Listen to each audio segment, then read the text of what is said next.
Emang Jokowi kalau gue undang mau datang? Emang Pak Prabowo kalau gue undang mau datang? Emang Gibran mau? Kaesang gue undang ke acara skakmat ngomongnya umroh. Panjang amat umroh gak kelar-kelar sampai sekarang. Kalau mereka mau duduk di depan gue dengan senang hati, give me Pak Prabowo, give me Pak Jokowi, give me Gibran, give me Kaesang. Let them sit. Kita kasih solusi. Akhirnya gue mendatangkan Mr. Cut That Stupid. Astagfirullah, mulut Anda kotor sekali. Dari mulut Anda kotor. Lu yang ngomong, justru kan kalau gue barusan disensor. Emang iya? Iya. Enak lu. Dipip, jadi lu nanti dipip. Ada. Curang. Justru gue karena lihat baju lu, Bang Panji, ngelihat waktu perkataan lu kemarin dan seterusnya, maksud gue. Astagfirullah, gue ini menyesali gue marah-marah. Padahal lu udah pernah di sini lo Bang. Lu bilang cerita kisah tentang waktu pengen ngaji bareng Steny Agustaf. Tiba-tiba lu berkata seperti itu, makanya gue pengen coba. Aduh, kecewa. Komunitas Muslim Indonesia kecewa dengan mulut Panji. Tapi alhamdulillah hari ini disiapkan air zam-zam. Bukan, nggak harus zam-zam juga. Ini air putih biasa. Nggak harus perawakan gue begini, kemana-mana gue jam-jam mulu gue. Gue bersyukur hari ini. Kenapa? Lu nggak pakai kacamata ya? Iya. Kenapa? Karena gue juga lupa bawa kacamata gue. Kita mirip kalau lagi pakai topi. Emang iya? Iya, pakai kacamata, pakai topi, mirip tahu kita. Apalagi gue sekarang ada jenggotnya. Masya, selamat datang. Alhamdulillah sudah hijrah. Judulnya tulis tidak sama ya? Waktu terakhir kan belum ada jenggotnya. Belum. Sekarang udah jenggotan. Hijrah gue bro. Gila gue. Tapi bercanda ya, lu jangan serius lu. Seriusin lagi. Gagak ini. Enggak, mesti ini dalam rangka nyamar karena Anda sering menyerang-nyerang politik dinasti biar nggak ketahuan bahwa ini adalah seorang Panji atau gimana? Nah, ini untuk untuk membuat gue kelihatan lebih dewasa. Karena di New York gue kayak bocah. Orang Indonesia kan di mata orang Amerika kan selalu kerasa lebih muda ya. Iya. Nggak pada percaya umur gue 45. Masa sih anak gue udah mukul yang bener mukul lu kayak masih muda gitu. Jadi gue dewasain satu. Kedua karena dagu gue mencong. Kalau gue pikir kalau ada jenggotnya jadi nggak terlalu kelihatan mencong. Mencong bro, ke situ dagu gue. Iya lagi. Iya, dagu gue mencong. Kebanyakan ditonjok orang ya dari arah ini mulu. Mencong ke sana. Sama terakhir, insya Allah kalau misalkan penampilannya seperti ini, aman lah dari serangan-serangan orang Islam yang tersinggung sama joke stand up gue. Ya, gue datangkan lagi nih teman-teman deh, Panji Pragiwaksono. Berapa tamu yang udah datang beberapa kali? Pabi waktu itu 2 kali ya? Pabi 2-3 kali. Sering ya? Pabi sering ya? Pabi sering ya? Tahu Pabi ya? Wow, kan guru. Iya, Pabi sering. Tamu apa nih maksudnya? Ya tamu yang berkali-kali, yang entertainer ya, yang banyak lah. Oh banyak ya? Yang udah 2 kali, 3 kali banyak. Oke. Ya terutama di sini dalam Gua harus menang di sini. Gue pengen 8 kali di sini. Ya udah habis syuting nanti tutup kameranya kita syuting lagi. Jangan. Gue kan mesti pulang Der. Mana sih lu? Enggak, gue eksploitasi juga. Enggak ada pulang-pulangnya gue. Jadi gini, gue butuh lu tuh gini Bang. Ramai kemarin diperbincangkan mengenai Asian value, politik dinasti. Ya. Human right, dan seterusnya. Yes. Nah, dan audiens gue ini kan memang nggak jauh-jauh dari pengusaha, ya UMKM, pokoknya entrepreneur lah, tengah, kecil, tengah, makro dan seterusnya. Nah, maksud gue, kayaknya asik banget kita obrolin bahwa kayaknya gue setuju-setuju aja dengan politik dinasti. Iyalah, ini kan YouTube rezim ini. Di mana logonya? Logo Dedinya sebelah mana? Diam enggak. Ada logo kapten tituler apa sih? Dia jabatannya apa sih? Kopral apa sih? Letkol tituler close the door. Ada logonya ini rezim guys. YouTube rezim. Lu jangan dipaten kayak begitu dong. Sama aja sama total politik nih. YouTube rezim. Main fitnah mulu gue dari tadi. Gila emang. Lu jangan dipatahin dong. Enggak ada logonya tuh. Ada, muncul lagi. Enggak, tapi maksudnya gimana? Enggak, gini. Gue berangkat dari mungkin visi misi kali ya. Nih jujur ya, kayaknya teman-teman juga udah pada tahu. Jadi gue pengen mulai dari disclaimer ini biar lo nggak langsung nembak bahwa gue rezim apa segala macam ya. Udah keburu ketembak. Bukan. Lu coba mundur dikit waktu tahun-tahun bulan-bulan panas waktu pemilu. Kayaknya insya Allah 51% ke atas di penonton gue tahu lah gue kemana arahnya. Oke. Lo tahu mereka? Tahu. Lu state atau kelihatan aja? Enggak sih. Kelihatannya aja. Kelihatannya aja. Okay. Karena kan Ari kan bilang waktu di Total Politik, media tuh nggak bisa. Gue nonton tuh. Ya nggak bisa terlalu menunjukkan posisinya. Ya. Betul. Enggak, maksud gue terhadap poros politik iya, tapi terhadap kebenaran harus kan kelihatan lah. Oh iya. Betul. Nah, maksud gue gini, kenapa gue pakai disclaimer itu? Korelasinya adalah biar gue bener-bener karena tembakan lo di depan dan pas banget ada logo Corbusier. Enggak, tapi gue harus clear dulu nih. Gue sama Om Ded kemana beda jalur. Oh gitu? Oh iya, gue sampai teleponan sama Om Ded. Ya panjang lah ceritanya, intinya ya udah masing-masing ya. Jangan saling begini, saling begitu dan seterusnya. Oke.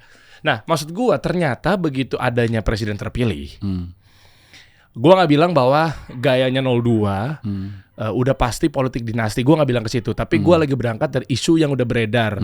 02 sama dengan politik dinasti sama dengan Jokowi. Nah ini yang lagi mau gue luruskan. Maksud gue adalah daripada ntar gue kesana tuh bener-bener 02 banget obrolan ini. Tapi gue memang dari awal nggak ke situ. Dapat ya poinnya ya. Yeah. Singkat cerita terpilihlah Pak Prabowo sama Gibran. Betul. Di situ ada satu program, lu ingat nggak namanya Food Estate? Ingat. Ingat.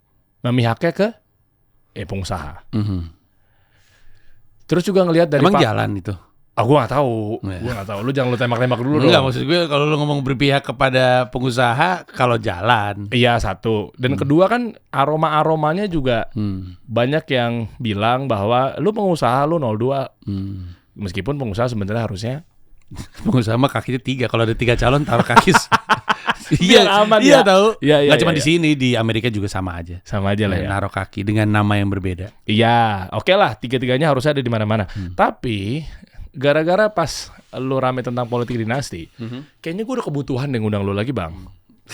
Kenapa? Maksud gue dampak positif atau negatif yang bisa dicerminkan bahwa kalau pengusaha akhirnya sepakat, happy, terima, legowo Pak Prabowo presiden terpilih, yang juga katanya frame-nya dekat dengan pengusaha dan seterusnya, berarti kan bagus dong harusnya. Itu dulu tuh. Apa memang semuanya negatif tentang politik dinasti bagi pengusaha? Gue pengen kerucut di sini obrolan seputar pengusaha ya. Oke. Ini mah gue ngomong apa maunya gue aja ya. Iya, boleh bebas. Kalau menurut gue, siapapun yang menjabat, ya kita dukung. Pengusaha kalau mau ngedukung 02 sekarang ketika 02 dia menjabat, nggak usah 02 lah ya, Pilpres udah lewat, Pak Prabowo dan Pak Gibran, ya dukung aja. Gue aja waktu hasilnya resmi bahwa memang Pak Prabowo dan Pak Gibran menang, gue langsung posting. Gue di hari tersebut gue posting, selamat Pak Prabowo dan Pak Gibran. Kalau ada yang saya bisa bantu, saya bantu. Kalau ada yang saya bisa kritisi, saya kritisi. Tapi yang pasti jadi materi stand up ya bapak-bapak gitu. Karena menurut gue hal yang salah untuk lu terus menentang. Ini presiden lu tetap, tetap gitu. Jangan terus gitu. Oh, bukan presiden gue males lah gitu. Ngapa? Tetap presiden lu. Cuman kita kan juga punya nilai-nilai. Kita juga kritis terhadap beliau. Kalau salah ya jangan kemudian udahlah percuma lah, udah bukan gue yang pilih, ngapain gue kritisi. Tetap lu kritisi gitu. Jadi proporsional aja. Hanya saja dalam konteks politik dinasti, menurut gue, kekhawatiran gue itu adalah kalau dicontohin di level presiden, ya yang lain jadi punya pembenaran. Sementara di level-level daerah itu lebih kasihan lagi, praktek politik dinasti. Contoh gitu. Misalnya apa, lurah gitu, bupati. Ya betul, banyak kan. Nah, kasusnya bisa banyak nih. Ini bisa dari dia turun ke anaknya, dari anak yang pertama turun ke adiknya, terus udah gitu nanti diganti sama istrinya. Ada di beberapa kasus istri mudanya. Politik dinasti itu kan sebenarnya adalah cara berpolitik dengan ngebangun dinasti. Utamanya adalah supaya tidak ada perubahan kekuasaan. Jadi dari dia lanjut ke dia, begitu kayak kerajaan aja kan. Lah kan monarki begitu. Iya betul. Saudi begitu. Betul. Ya kan Inggris, Inggris, Jogja. Nggak, cuman maksud gue yang jadi kendala itu kan adalah dia nggak mau berganti office aja gitu. Kantornya itu nggak berubah. Kan orang khawatir, kenapa lu nggak mau kantornya berubah? Emang kenapa di laci lu ada yang lu sembunyiin? Emang ada yang lu takut banget kantor lu tuh, nih lu punya dosa nih, lu taruh di laci meja lu kuncinya di lu. Lu takut kalau misalkan office-nya berubah dengan orang lain buka laci lu terus kita ketahuan dosa-dosa lu. Jadi biar nggak terjadi, gue pastiin laci gue kuncinya gue kasih ke anak gue. Itu tapi kan. iya, tapi emang udah pasti kalau bukan politik dinasti tidak korup. Semua juga ini logika yang aneh. Semua punya peluang korup, tapi politik dinasti peluang korupnya makin gede. Karena buat apa coba? Buat apa lu memperjuangkan bawah lu untuk lanjut? Kalau bukan karena hal-hal seperti itu. Banten juga ya? Banten ya? Banten, banyak. Gue pernah bahas di banyak kesempatan. Soalnya kan orangnya kan bilang gini kan, ya kan tapi kan dia dipilih sama rakyat. Ya tapi kan lu mulusin calonnya dengan mengubah aturan. Buru-buru amat sih. Kalau emang lu pengen anak lu jadi presiden, kenapa nggak nunggu pada waktunya nanti? Ngapain harus ngubah aturannya sekarang? Sekarang juga Kaisang bisa kalau mau jadi wali kota atau wakil wali kota. Kenapa harus berubah sih? Emang dia punya hak.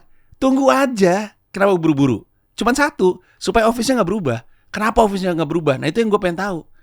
Emang kenapa sih? Emang kenapa kalau George Bush ke George W. Bush kan ada Clinton di tengahnya, office-nya berubah. Oh iya, ketahan sih. Iya. Beda halnya kalau misalkan George Bush abis itu George W. Bush langsung dimajuin sama dia. Tapi kan enggak. George W. Bush ngelakuin proses yang lain dan segala macamnya. SBY, AHY. Iya. Itu juga. Iya. Kan beda ya. Iya. Enggak, maksudnya beliau nggak nge-endorse AHY saat itu kan? Begitu 2 periode. Iya. Nggak ngubah aturan itu aja. Tapi lu udah sempet nggak? Gue penasaran sama isi kepala lu sih bang. Sempat nanya-nanya nggak dengan viralnya kemarin? Mungkin lu coba bisa klarifikasi atau apalah gitu cerita.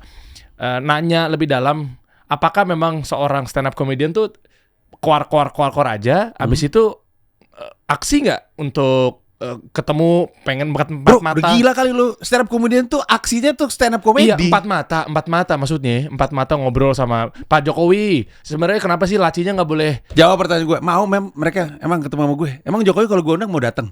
Emang Pak Prabowo kalau gue undang mau datang. Emang Gibran mau. Kaisang gue undang ke acara Skakmat ngomongnya umroh. Panjang amat umroh nggak kelar-kelar sampai sekarang. Umroh bro. Oh iya gue berapa minggu kemudian udah balik belum? Gak ada balasan. Lama banget umroh kata gue. Mana mungkin. Kalau mereka mau duduk di depan gue dengan senang hati. Give me Pak Prabowo, give me Pak Jokowi, give me Gibran, give me Kaisang. Let them sit. Tapi ada banyak politisi gak mau duduk sama gue. Nolak. Marcel itu mau jadi calon wakil wali kota. Gue ajak duduk gak mau. Abangku jangan. Gila, gue baru tahu loh. Ada banyak politisi, ada orang partai, pimpinan partai gue ajak duduk nggak mau. Gue bukannya nggak mau, gue ngundang semuanya kok di Skakmat gue kan gue punya konten politik yang ngobrol sama main catur. Ada Fahri Hamzah, ada Rahayu Saraswati Joya Hadikusumo, Sarah kan Gerindra, Fahri Hamzah, Gelora yang juga pendukung 02. Gue pengen semuanya ketemu, tapi ada yang nggak mau ketemu. Kenapa? Malas ketemu sama gue, nggak bisa jawab pertanyaan gue. Maunya ketemu sama Deddy Kobuzier, Prabowo, pas masa tenang, ngomong hal-hal yang santai. Kenapa nggak mau ketemu sama stand up comedian kayak gue? Kenapa nggak mau ketemu konten kayak gue? Takut sama pertanyaan yang mau gue kasih. Gue ngebahas itu juga lagi. Ngobrol pasti masa tenang. Itu Diri, ayo bela yuk. Oke, siap. Jangan malu sama logo Der. Ayo Der. Malu sama logo Der. Ayo Der. Ada logo Der. Close the door. Where is it? Sebelah mana sih kalau di posisi sih? Close the door over here. Bantu rezim. Ayo YouTube rezim. Ayo. Gue kayak serba salah gitu. Gue udah nyamperin Kiki tuh YouTube rezim satu gitu. Ayo. Emang gue bukan YouTube rezim. Iya emang bukan. Gue taat siapapun yang jadi. Selesai. Jadi cuma jangan disangkut pautin sama logo. Ini muamalah sama siapa aja, Panji. Fitnah gue fitnah. Guys, gue fitnah. Dari tidak. Astagfirullah. Dari jenggotnya tidak. Profilnya jelas. Apa lo 01 kadrun maksud lo? Gila. Gue lu tau posisi gue gak sih sebenarnya? Nggak tahu gue. Nggak perlu juga kan. Nggak perlu, itu kan haknya lu. Kalau mau cerita boleh, nggak juga apa. Enggak. Gue tuh bukan maksudnya ini mau berdebat gue bela siapa. Enggak. Gue tuh cuma bela sebatas gue sebagai warga negara. Gue taati siapapun pemimpin yang jadi. Setuju dan gue ngomong secara terbuka kok. Gue nggak tahu ya Pak Prabowo mau ngelanjutin IKN atau enggak. Tapi kan Pak Jokowi di belakangnya Pak Prabowo dan IKN kan program mercusuarnya Pak Jokowi ya. Kalau gue udah dari 2016 gue setuju ada IKN. Gue bilang di materi stand up gue bilang Jakarta bebannya terlalu berat untuk jadi kota politik dan kota bisnis. Di Amerika Serikat ada New York, ada Washington DC. Yeah. Di China ada Beijing, ada Shanghai, ada Beijing. Di Australia ada Sydney, ada Canberra. Kita juga mesti dipisahin. 2016 gue ngomong kayak gitu. Gue bilang sama orang, Habib Rizik kemarin rame. Mau dikasih sekolah gratis, lu milih makan siang gratis, ya kan? Menurut gue makan siang gratis. Karena? Apa maknanya punya sekolah gratis kalau anaknya nggak punya gizi? Blow on juga. Anaknya kasih makanan gizi dulu. Kalau makanannya nggak bergizi, lu kasih sekolah gratis percuma. Bisa orang goblok sekolahnya gratis, bisa. Nggak ada isinya. Jadi gue mah, apalagi gue tinggal di New York, anak-anak gue sekolah negeri anak-anak gue ada makan siang gratis. Orang-orang tidak mampu di Amerika Serikat kena manfaat dari makan siang gratis yang disediakan di sekolah. Gue mah objektif aja. Tapi pada saat yang bersamaan, bukan berarti kemudian gue ngedukung Pak Prabowo hal-hal salah gue diem dong. Orang Pak Jokowi, gue tim ses Jokowi. Tim ses gue. Waktu dia 2019 gue bikin video YouTube, lu bisa lihat, malas milih Jokowi. Ada 2 video gue rilis di hari yang bersamaan. Malas milih Jokowi, gak ada alasan milih Prabowo. Bukan Anies Baswedan, gue tim sesnya, jubir gue. Tapi tidak ada satupun YouTuber personal ya, bukan YouTuber media ya, yang ngebahas dan mengkritik Anies sebanyak gue. Lihat aja YouTube-nya. Ketika aja Panji Anies keluar tuh, gue ngomongin banjir, ngomongin korupsi Formula E, gue bikin review dia satu jabatan dengan durasi 2,5 jam. Mana ada YouTuber kayak gitu? Gue mau objektif, mau Anies, mau Jokowi, mau Prabowo, siapapun yang ada dalam posisi jabatan, kalau perlu gue kritik, udah gue gitu doang. Nah, orang kiranya kan lu soalnya oposisi. Kan goblok orang, jangan lu dengerin kalau orang goblok. Mana sih, namanya juga orang goblok. Iya betul. Iya kan. Makanya pas begitu tiba-tiba lu oposisi tapi lu setuju IKN.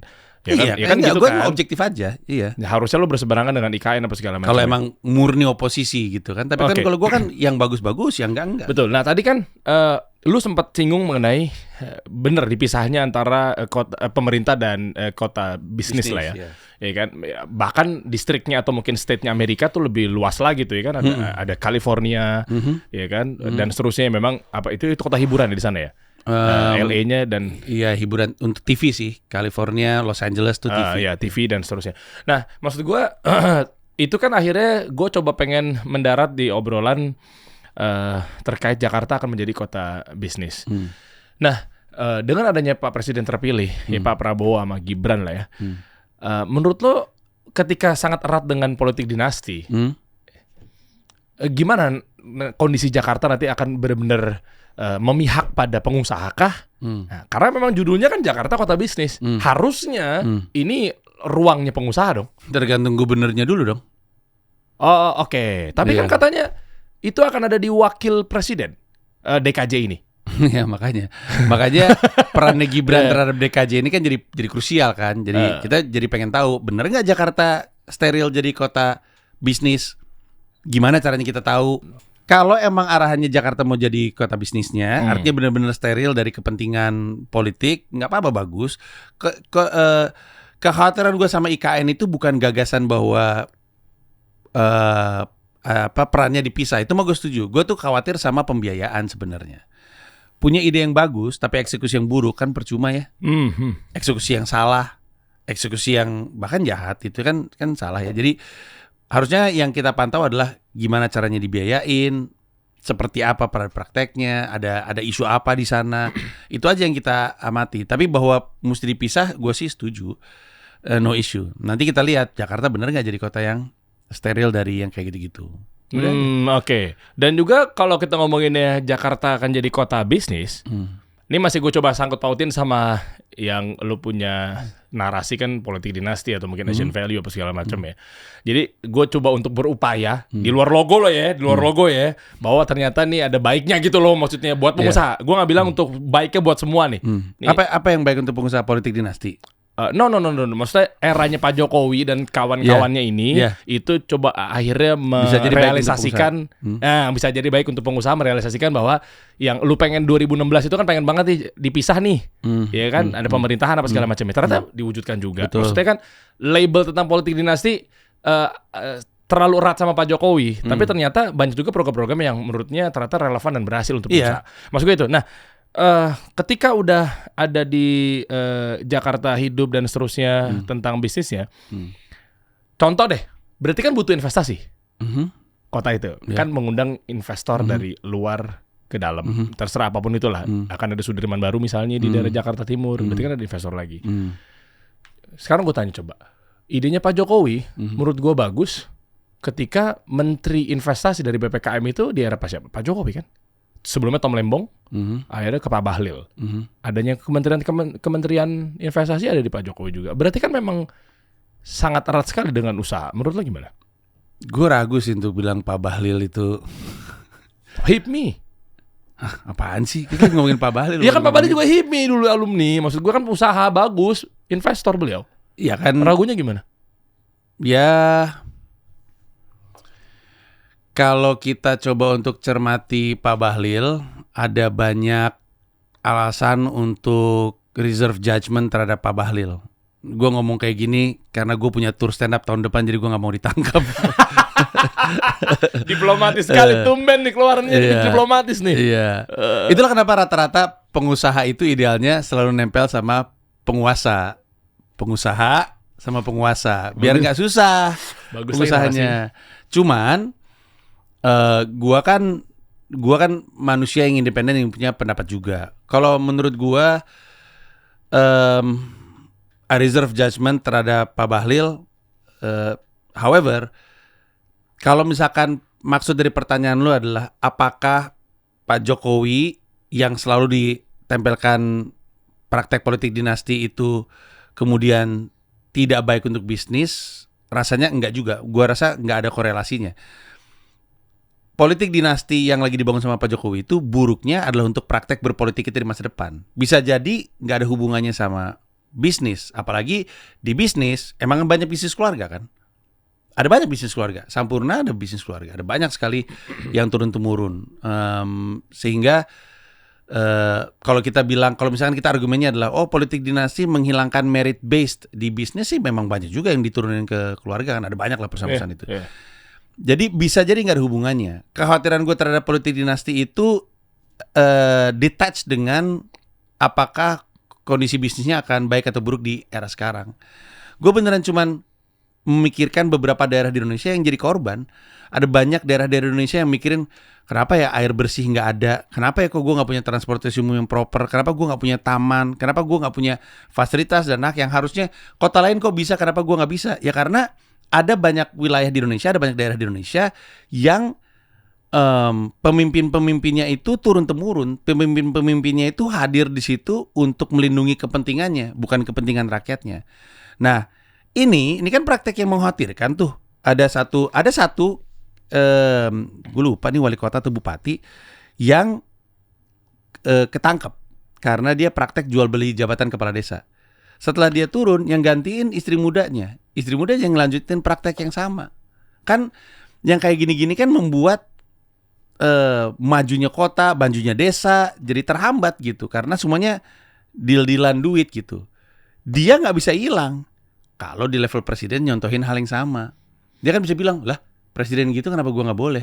Ya benar emang nggak boleh gitu. Ya, jadi ketakutan lo tuh kayak yang harusnya nggak ada contoh ya. Iya, contohnya jelek lah. Dan pada saat yang bersamaan, kalau para pemimpinnya, entah itu entah para bupati, wali kota, gubernur ataupun presiden, itu dilihat dunia itu ngejabatnya itu karena faktor keluarga, bukan merit based ya. Orang kan jadi khawatir dengan kejelasan bisnis kan, duit kan atau pebisnis kan cuman ngelihat stabilitas politik dan stabilitas ekonomi. Iya memang gitu. Iya, kalau misalkan dia ngelihat, aduh susah banget nih, gue agak susah deh untuk investasi di Indonesia, nggak jelas banget.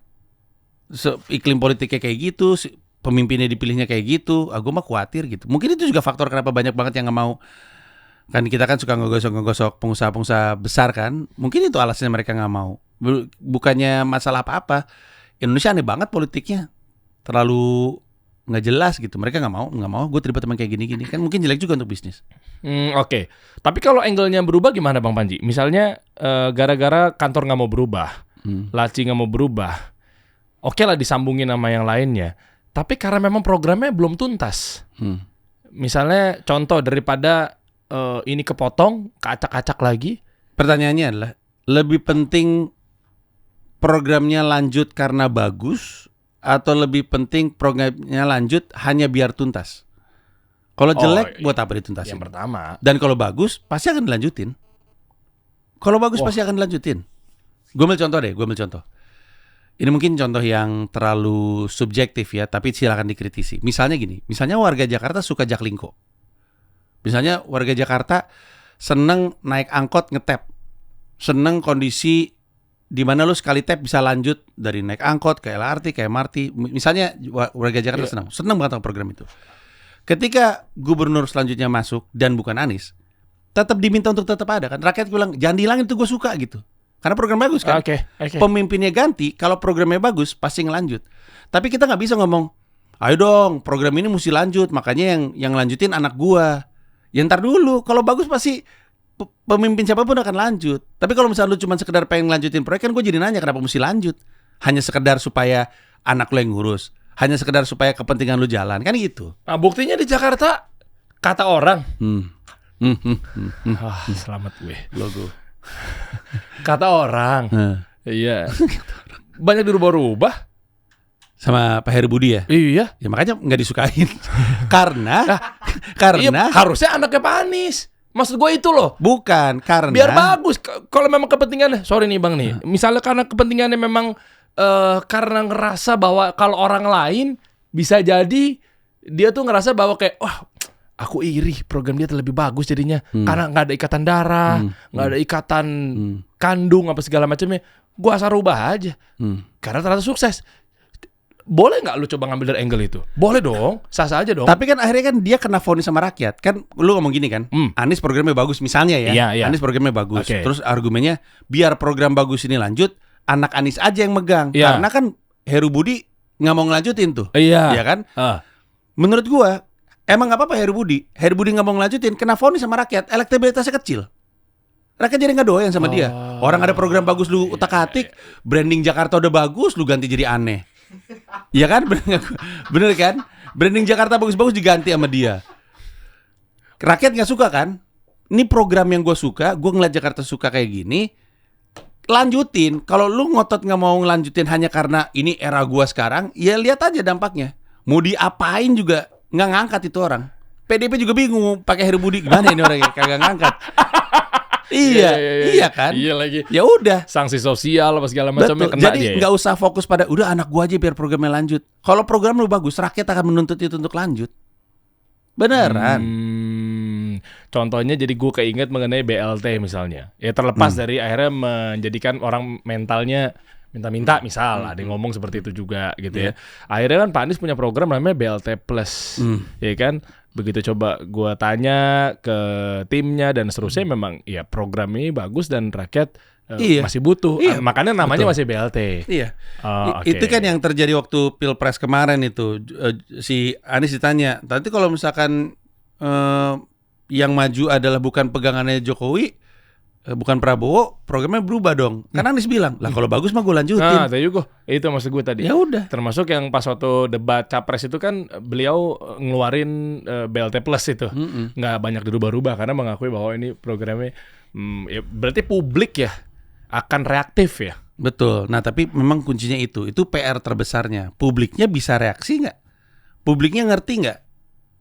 Publiknya tahu nggak? Cukup untuk kemudian bisa ngasih reaksi.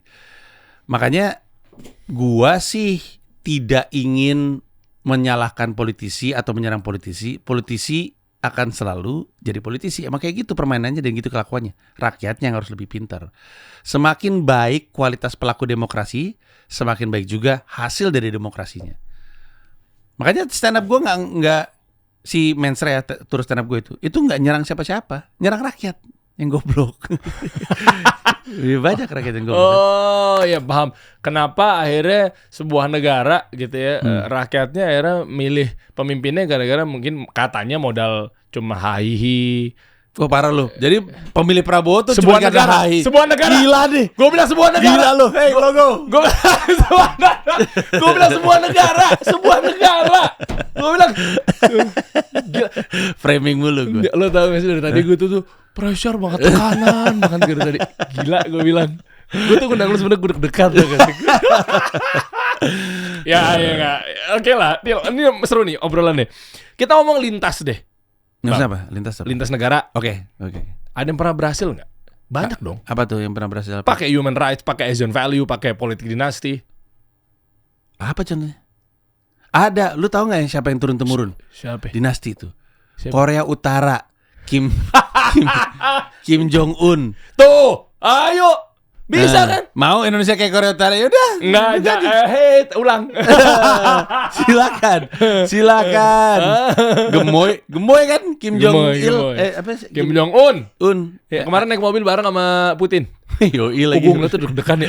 Iya. Dia berdua kayak udah gabung. Ketawa-ketawa gitu ya, kayak lagi ini kayak bikin ini film travel gitu. Kayak acara TV show-nya James Corden. Iya. Apa karaoke, carpool karaoke. Iya betul. Gue ini berdua ngapain lagi? Happy gitu. Iya. Ya buktinya ada yang berhasil. Ya apa? Gue. Inggris kan jadi monarki sekalian aja. Inggris kan pakai perdana menteri, bukan rajanya yang memimpin, kemudian anaknya memimpin dan lanjut, itu kan simbolik aja itu. Ya, kan, tapi kan tetap bapak ke anak ibu ke anak. Kan ada kepala pemerintahan, ada kepala negara. Oh, dia ada pemisahan dua itu ya? Iya, kepala negara, rajanya, kepala pemerintahan, perdana menterinya. Yang jalanin pemerintahan itu perdana menteri. Jadi masalah kalau perdana menterinya turun-temurun. Nah, itu aneh tuh. Kalau kepala negara itu seremonial aja, pelantikan apalah, karena raja gitu. Itu tuh ada pembagian yang jelas, nggak bisa disamain. Rajanya nggak jalanin pemerintahan. Kalau di sini pemerintahannya jadi kayak raja karena pelaksananya turun-temurun, udah gitu aja.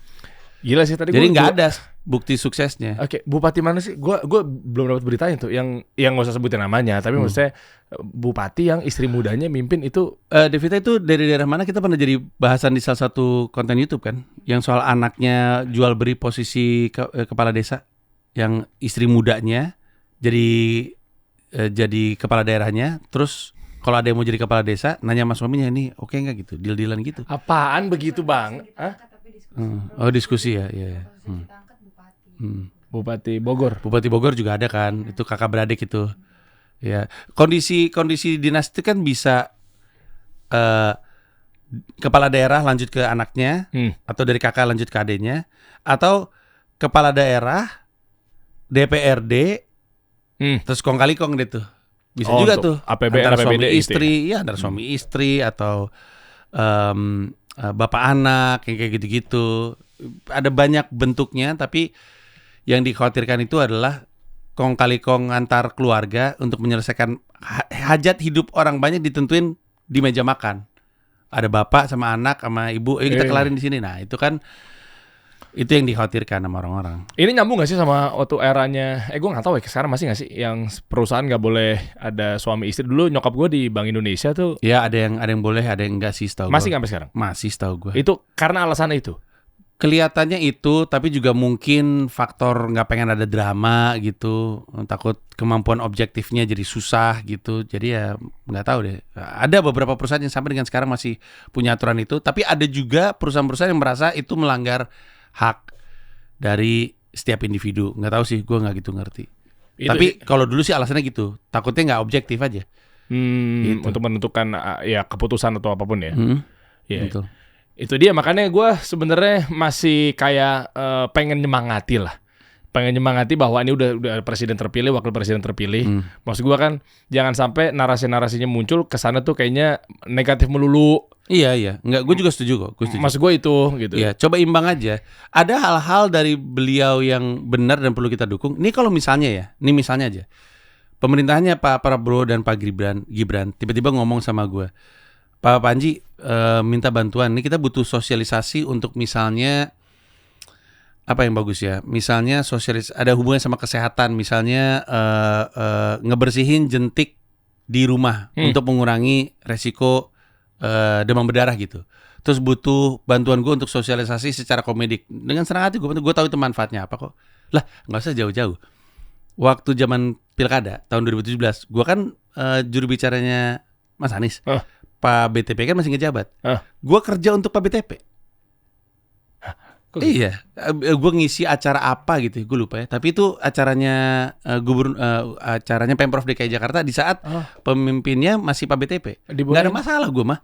Kalau baik dan bagus ya kita support. Bahkan gue menganjurkan seluruh rakyat Indonesia untuk melakukan hal yang sama. Lu nggak bisa kayak misalkan gue kagak milih Prabowo Gibran. Aduh gue tutup mata lah, gue gak mau bantu. Tetap presiden lu. Tetap presiden lu. Tetap harus hormat. Terlepas dari lu setuju atau enggak, itu tetap presiden lu, hormati dia.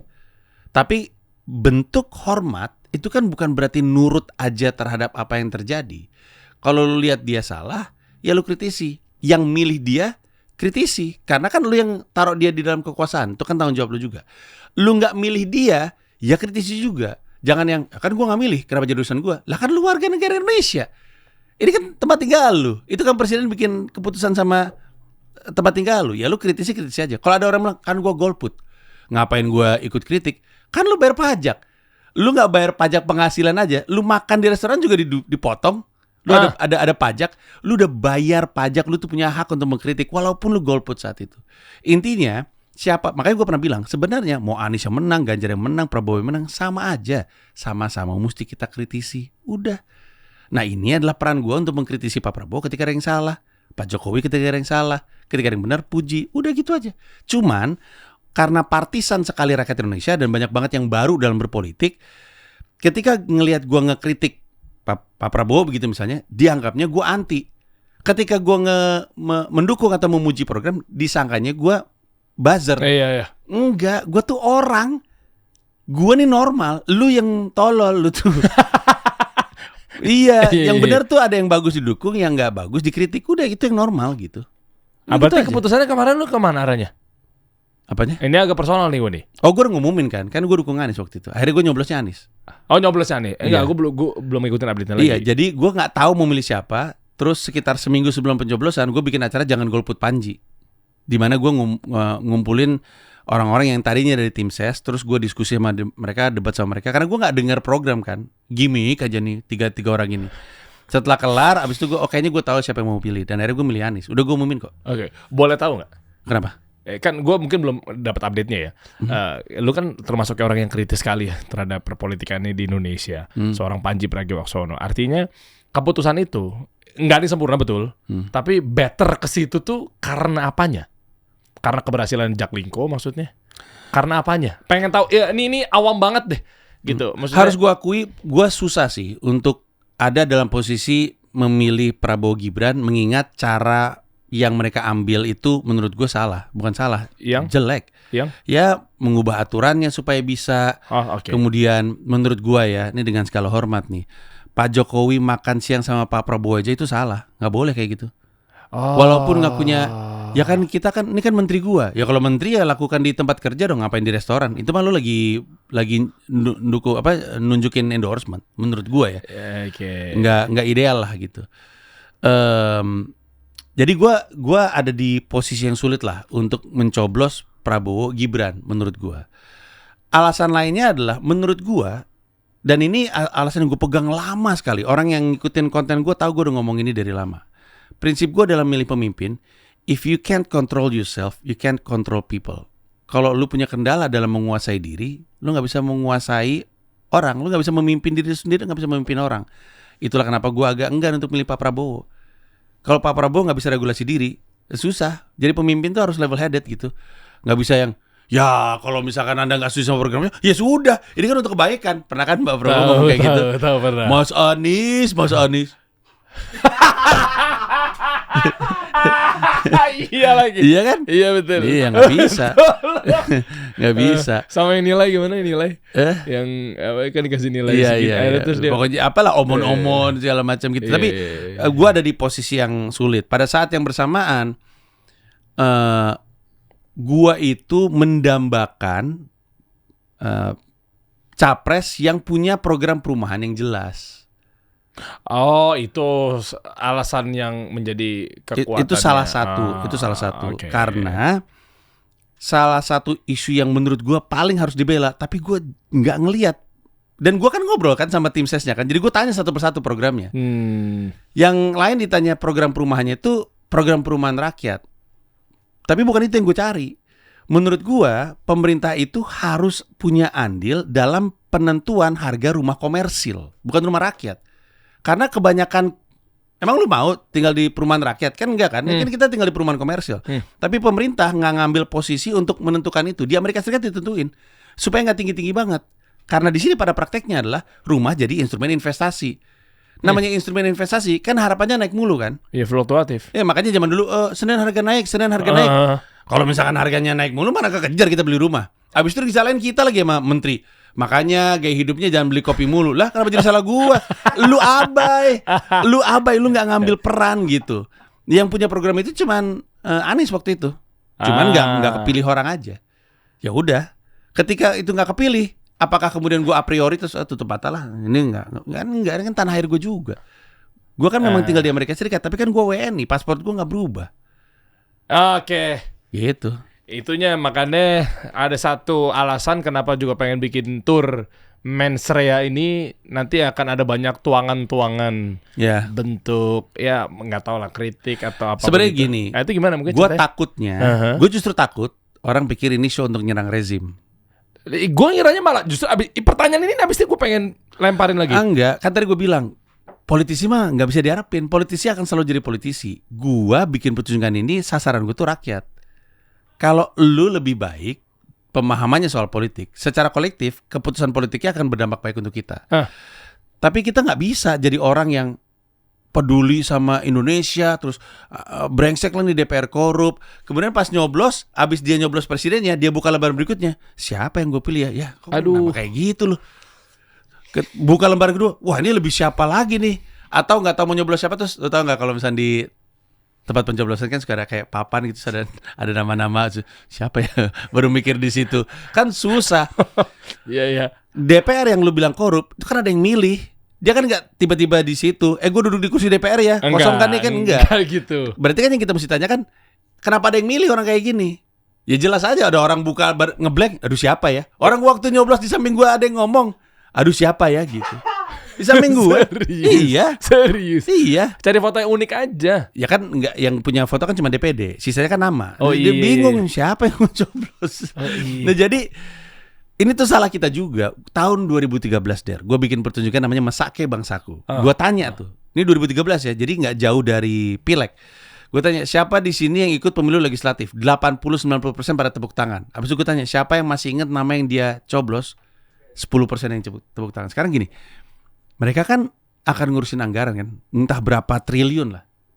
Iya kan? Beda-beda di tiap kementerian ada puluhan triliun. Iya, tapi nggak, mereka kan ikut mengawasi APBN intinya kan. Ada aduh, ntar deh. Nanti pada ada bocoran. Tapi intinya gini. Tentang APBN. Nah, kenapa tuh? Nanti deh. Yeah. Tapi intinya gini, kalau gue mau nitip uang ke lu, kan gue harus percaya sama lu kan. Iyalah. Nih ada duit nih 1 juta, tolong dong kasih Devita. Pasti kan sama yang orang gue percaya kan. Kok bisa rakyat Indonesia mau nitipin duit anggaran APBN gede banget sama orang yang lu nggak kenal? Keren banget. Iya. Berarti apa? Berarti yang salah kan rakyat kan. Nah, Mensrea ini adalah pertunjukan stand up yang banyak ngebahas politik, diniatkan untuk bikin kita semua lebih pinter. Memang akan ada kasus-kasus yang dibahas, mau nggak mau. Tapi bukan mereka jadi sasaran tembaknya. Sasaran tembaknya tetap rakyat Indonesia. Nah, itulah kenapa pertunjukan seperti kan turnya baru April sampai Agustus 2025, masih tahun depan Der. Yang Jakarta 30 Agustus di Indonesia Arena.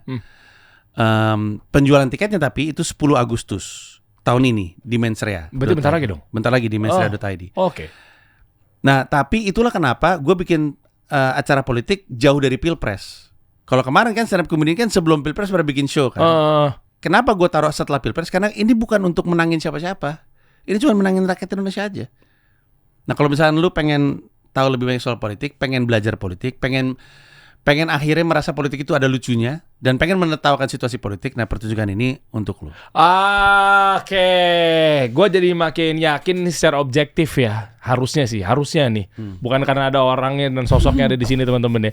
Tadi satu narasi pas lu bilang bahwa kenapa gue bikin show-nya itu adalah setelah masa panas Pilpres.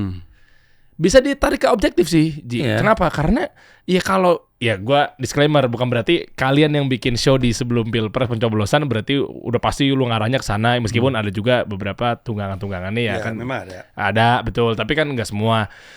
Makanya bener-bener pure kalau lu pengen tahu milenial Gen Z lebih dalam tentang politik di Indonesia seperti apa, makanya lu hadir udah setelah dari Pilpres dan solusinya ke Mensrea ini. Oke, tahun depan.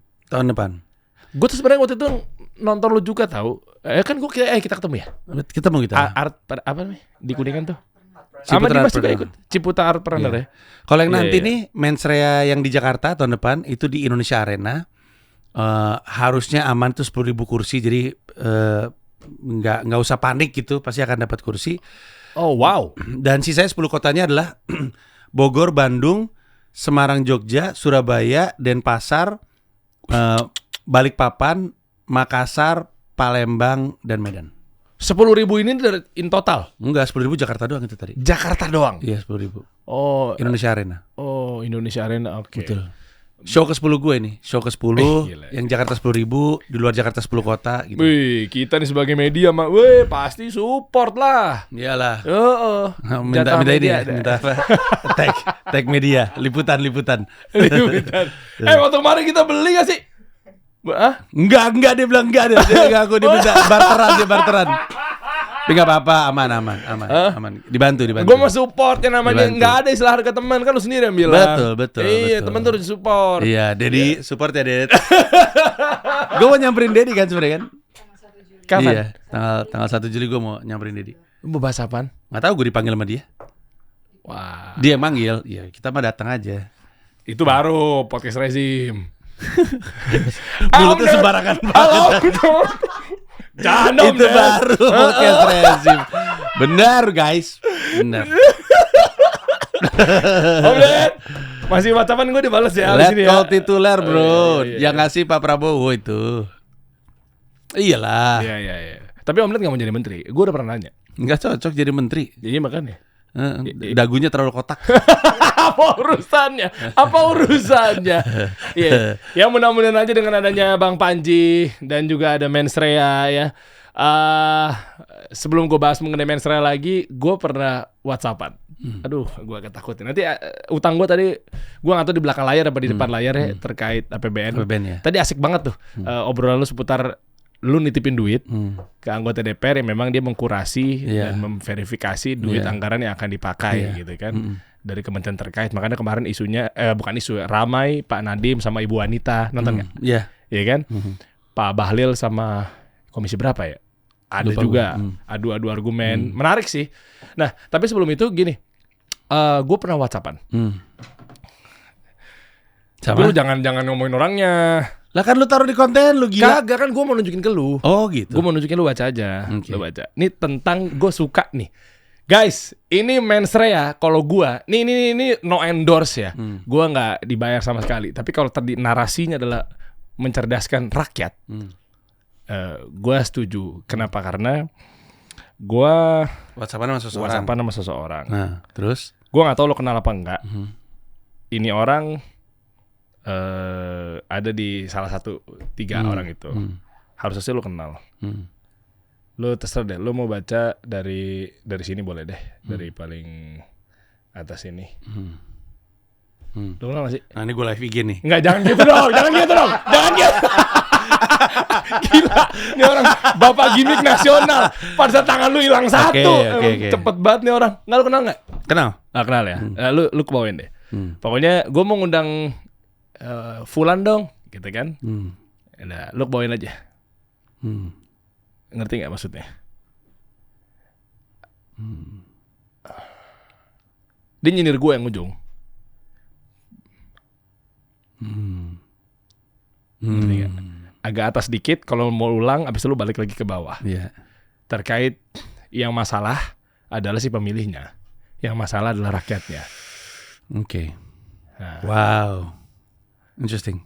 Ya berarti sama kan arahannya kan. Itu Yang penting maksud gue. kita sebagai pelaku demokrasi lebih berkualitas aja, sehingga kualitas demokrasinya juga keangkat. Udah gitu. Itu, nah makanya di ujung, ngerti kan ujung obrolan ini, karena kan gue ngundang seseorang, sarkasnya, lu tahu kan kalau orang itu ada di sini, bukan yang WhatsAppan gue, Iya. tapi yang lagi dibahas, Yang dibahas sama itu. dia. Dia di sini. Pernah, makanya ini dia pernah di sini. dia pernah gue undang, dan gue chat orang ini H+ sekian setelah tayangan itu naik, makanya gue kena savage di ujungnya. Iya. Iya. Makanya maksudnya kayak menggerakkan publik biar paham apa itu. Kita ya mau nggak mau kita sudah qadarullah udah lahir di tanah demokrasi gitu. Nah makanya jangan cuma glorifikasi fulan gitu, yang pakai teknik bla bla bla bla bla. Harusnya diangkat orang yang benar tentang. Syukurin lu. Tegur dia bro. Ya enggak, tapi kan dalam posisi lu mah ngasih kesempatan untuk ngobrol sama siapa aja kan gitu. Itu maksud gue. Ya enggak Ari Total Politik. Ari udah pernah di sini enggak? Belum, bentar dari mau dong. Oh, itu kemarin dia pernah kesini, gue, Ri lu mampir duduk dong, udah tanggung udah nemenin orang doang lo. Belum berani gue gitu. Udah kesini juga. Bohong dia berani dia. Dia kan murid Ari Putra tuh murid stand up gue dia. Dia baca buku pecahkan, dia belajar stand up. Harusnya dia berani lah. Terus kenapa lu bego-begoin? Emang bego. Mensrea. Yo deh, informasi lebih lanjut coba. Mensrea.id. Mensrea.id. Buka dong, coba dong. Gila. Gue semenjak kena ini. Guys, lu kalau emang tadi narasi seperti itu, ini beneran, tapi lu jangan bohong, narasinya seperti itu beneran. Ya, nonton aja. Iya, gue nonton. Kan kemarin gue juga nonton. Iya, betul. Iya, gue pasti selalu support. Gue sebagai anak murid lo di Emera Media, sebagai penyiar juniornya beliau. Iya. Ya, jadi gue belajar banyak sama Bang Panji Pragiwaksono. Iya. rea.id. Gue kepo deh. Ini artinya apaan sih? Mensrea tuh istilah hukum, artinya niat jahat. Oh. Kalau misalnya lu bersidang, biasanya ditanya ada niat jahatnya nggak sih? Itu dilihat dulu. Jadi misalnya gini. Misalkan rumah lu kebakaran habis itu rumah gue jadi kena. Lu bersalah dong. Iya. Tapi perlu dicek juga, lu emang ada niat jahat mau ngebakar rumah gua nggak? Kan beda kan? Sama kalau misalnya Derry emang sengaja bakar rumahnya Panji. Niat jahat itu krusial sekali dalam penentuan dalam persidangan hukum gitu. Nah di gua tuh pakai istilah itu untuk nunjukin bahwa gua sebagai stand up comedian mah nggak punya niat jahat untuk apa-apa, nggak pengen jelek-jelekin orang, gue pengen ngelawak gitu. Pada saat yang bersamaan, tapi dalam konteks politik, kadang tindak tanduk orang itu mesti dilihat niatnya dulu. Jangan cuma lihat apa yang di depan, lihat motifnya dulu gitu. Oh, berarti benar, belum tentu politik dinasti salah, ada niat jahat. Ya bener gak sih nyambung ke situ? Iya bener kan? Pasti aneh sih politik dinasti. Ini menurut gue ya, gue sih nggak bisa setuju politik tadi dinasti. Tadi lu sendiri yang bilang katanya belum tentu ada niat jahat. Kebalik itu, justru ketika ada orang punya anak kemudian jadi wakil presiden, mesti ditanya niatnya apa. Gitu. Tolonglah, maksudnya gue ada tugas untuk belain. Ya. Ini mensrea.id. Iya. 10.000 tiket. Iya. Jakarta doang. 10.000 yang Jakarta. Ini 10 kota lain. Bandung, Surabaya, Jogja, Bogor, Semarang. Gila, kota-kota gede semua kalau udah turnya. Dan ini belum ada yang luar negeri. Anak-anak masih punya hutang. Kalau nggak dikasih kota luar negerinya pasti nggak kejalanin. Tapi harus ada kota luar negeri soalnya. Comika, Devita. Jalan kerjanya mabok mulu. Nah itu bro, jatuh cinta jadinya minum smuls. Rasulullah SAW bersabda, haram khamar. Astagfirullah.